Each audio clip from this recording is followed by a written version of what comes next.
नमस्कार साथियों, मैं हूं दिलीप सिंह चौहान और आपका स्वागत है Dilip Singh lectures YouTube channel पर। Notes, PDF, class information, books, PDF and all updates के लिए आप ज्वाइन कर सकते हैं Dilip Singh lectures Telegram channel. साथ ही आप सभी अपडेट्स पाने के लिए और मेरे से जुड़ने के लिए ऑल सोशल मीडिया पर जुड़ सकते हैं। Instagram, Facebook group, Telegram group, YouTube सभी दिलीप सिंह लेक्चर्स नाम से ही हैं। आप जुड़ सकते हैं और अपडेट रह सकते हैं। कोई भी डाउट है तो आप directly Instagram, Facebook, Telegram, YouTube channel के माध्यम से मेरे से जुड़कर बात कर सकते हैं। क्लास 12th एनसीईआरटी फिजिक्स में आपका स्वागत है। अपन पढ़ रहे हैं चैप्टर नंबर 1 वैद्युत आवेश तथा क्षेत्र। आज अपन इस क्लास में बिंदु आवेश के कारण विद्युत क्षेत्र की गणना करेंगे। तो यहाँ पर एक डायग्राम बना हुआ है जहाँ पर बिंदु ए पर कैपिटल क्यू आवेश है और उसके आर दूरी पर बिंदु बी है जहाँ पर क्यू नॉट आवेश रखा गया है, जिसे परीक्षण आवेश भी अपन कहते हैं और इसको स्रोत आवेश कहते हैं। इसके बारे में लिख देते हैं, फिर अपन बिंदु आवेश के कारण विद्युत क्षेत्र की गणना का व्यंजक निकालेंगे। तो यहाँ पर लिख देते हैं सबसे पहले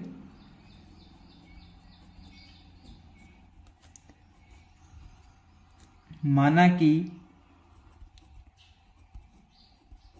स्रोत आवेश कैपिटल क्यू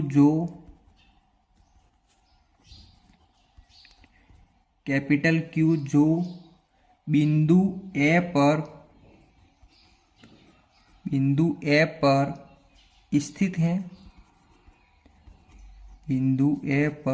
स्थित है, एवं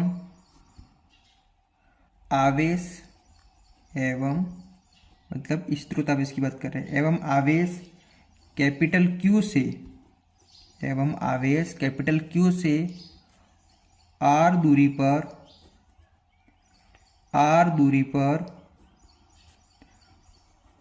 परीक्षण आवेश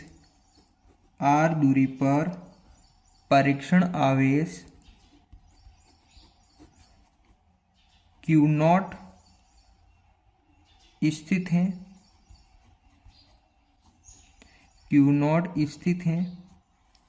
जिस पर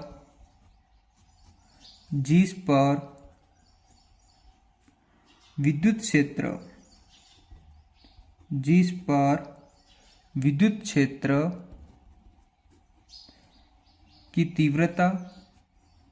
क्षेत्र की तीव्रता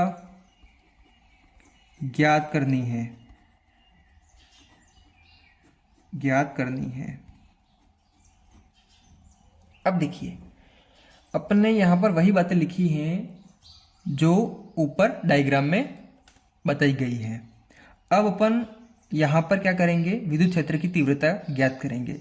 लेकिन आपको पता है कि विद्युत क्षेत्र की तीव्रता के लिए कोई डायरेक्ट यहाँ पर कॉन्सेप्ट है नहीं, अपने को बल निकालना होगा। और बल कैसे निकालते हैं? कूलाम के नियम से। तो मैंने आपको यहाँ पर पढ़ा रखा है कि कूलाम के नियम की सहायता से अपन बल की गणना कैसे करते हैं, उसको एक बार अपन रिवाइज कर लेते हैं। अब यहाँ पर देखिएगा कि अपन ने कूलाम का नियम पढ़ा हुआ है और कूलाम का नियम ये कहता है कि कोई दो स्थिर बिंदु आवेश हैं, यहाँ पर Q1 ले लेता हूँ, ये Q2 है, और उसके मध्य की दूरी जब R हो तब जो बल प्राप्त होगा वो क्या हो जाएगा कि KQ1 Q2 अपॉन में RX²। क्या बात क्लियर है? तो बल निकालने के लिए कम से कम दो आवेश होना जरूरी है। बात समझ में आ गई? अब इसी प्रकार यहाँ पे देख रहे हैं, यहाँ पर भी दो आवेश हैं, एक स्रोत आवेश है, एक परीक्षण आवेश है। बात क्लियर है? उसके मध्य की दूरी R है, तो यहाँ पर भी अपन कूलाम के नियम की सहायता से बल की गणना कर सकते हैं। ये बात क्लियर है? तो यहाँ पर मैं लिखूंगा, आप समझने की कोशिश करिएगा।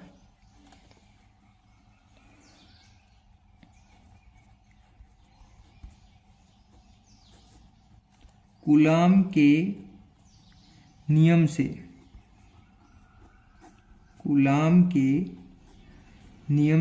अब कूलाम के नियम से क्या मिलेगा? मुझे बल मिलेगा।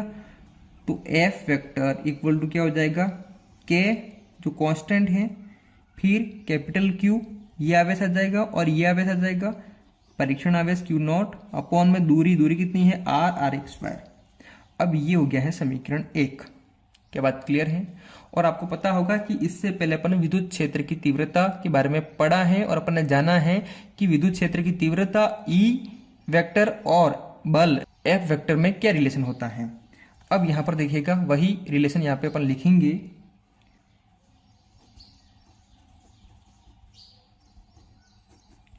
विद्युत क्षेत्र ई वेक्टर में, विद्युत क्षेत्र ई वेक्टर में कार्यरत बल एफ वेक्टर हो तो, अगर देखिए किसी विद्युत क्षेत्र के अंदर कोई बल जो है वो कार्य कर रहा है, अगर वो एफ वेक्टर है, तो विद्युत क्षेत्र की तीव्रता के अंतर्गत अपन ने जो रिलेशन देखा था वो क्या था कि एफ वेक्टर जो है वो बराबर होता है Q not into E vector के। क्या बात क्लियर है? यहाँ पर मुझे क्या निकलना है, विद्युत क्षेत्र की तीव्रता। जब मुझे ई का मान निकालना है तो क्यू को उधर भेज दूंगा, मतलब यहाँ पे जो क्यू नॉट है उसको मैं उधर भेज दूंगा, इधर गुणे में है इधर आगे भाग में आ जाएगा।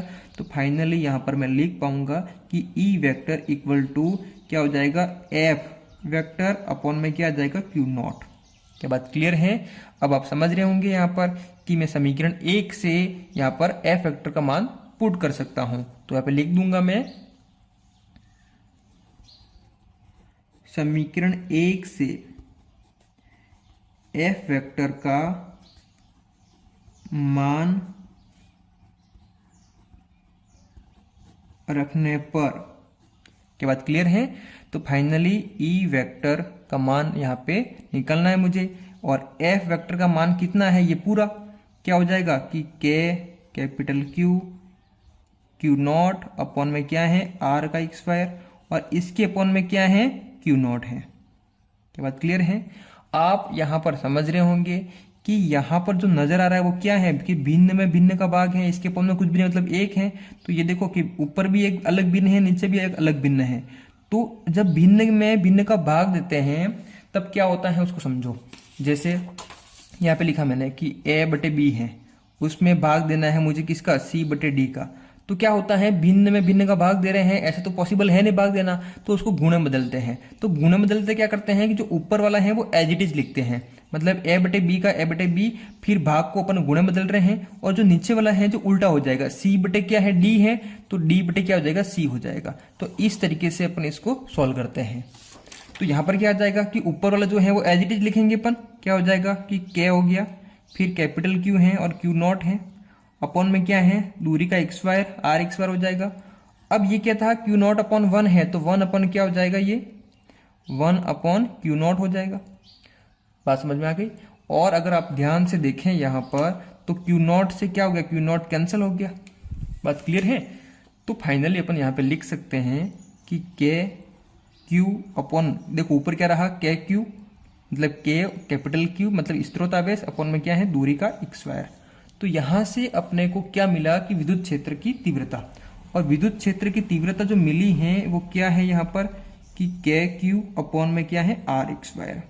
तो जब भी मैं कभी आपको कहता हूं कि विद्युत क्षेत्र की तीव्रता निकालनी है तो विद्युत क्षेत्र की तीव्रता ई मतलब क्या होगा, तो k q upon r x square बोलेंगे।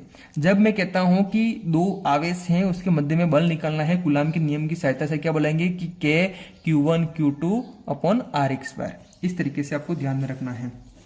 अब देखिए जो अपन ने यहाँ पे लिखा है, जो व्यंजक निकाल दिया है विद्युत क्षेत्र की तीव्रता के लिए, इसके बारे में 2 लाइन लिख देते हैं कि जो अपन ने निकाला है वो किस तरीके से निकाला है और क्या कहना चाह रहा है।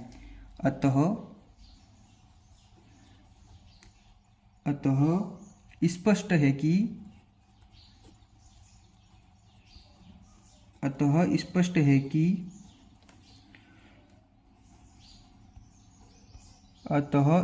है कि बिंदु आवेश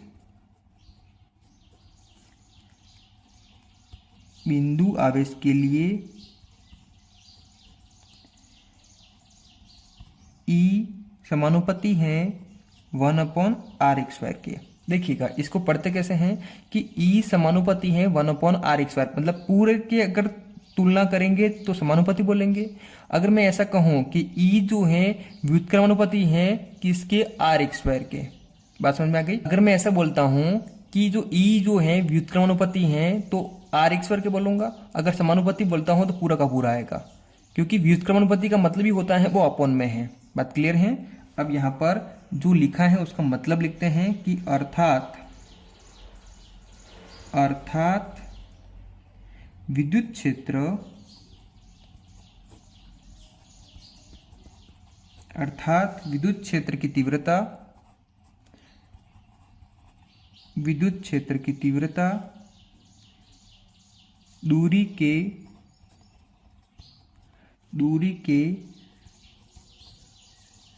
वर्ग के व्युत्क्रमानुपाती, दूरी के वर्ग के व्युत्क्रमानुपाती होती है।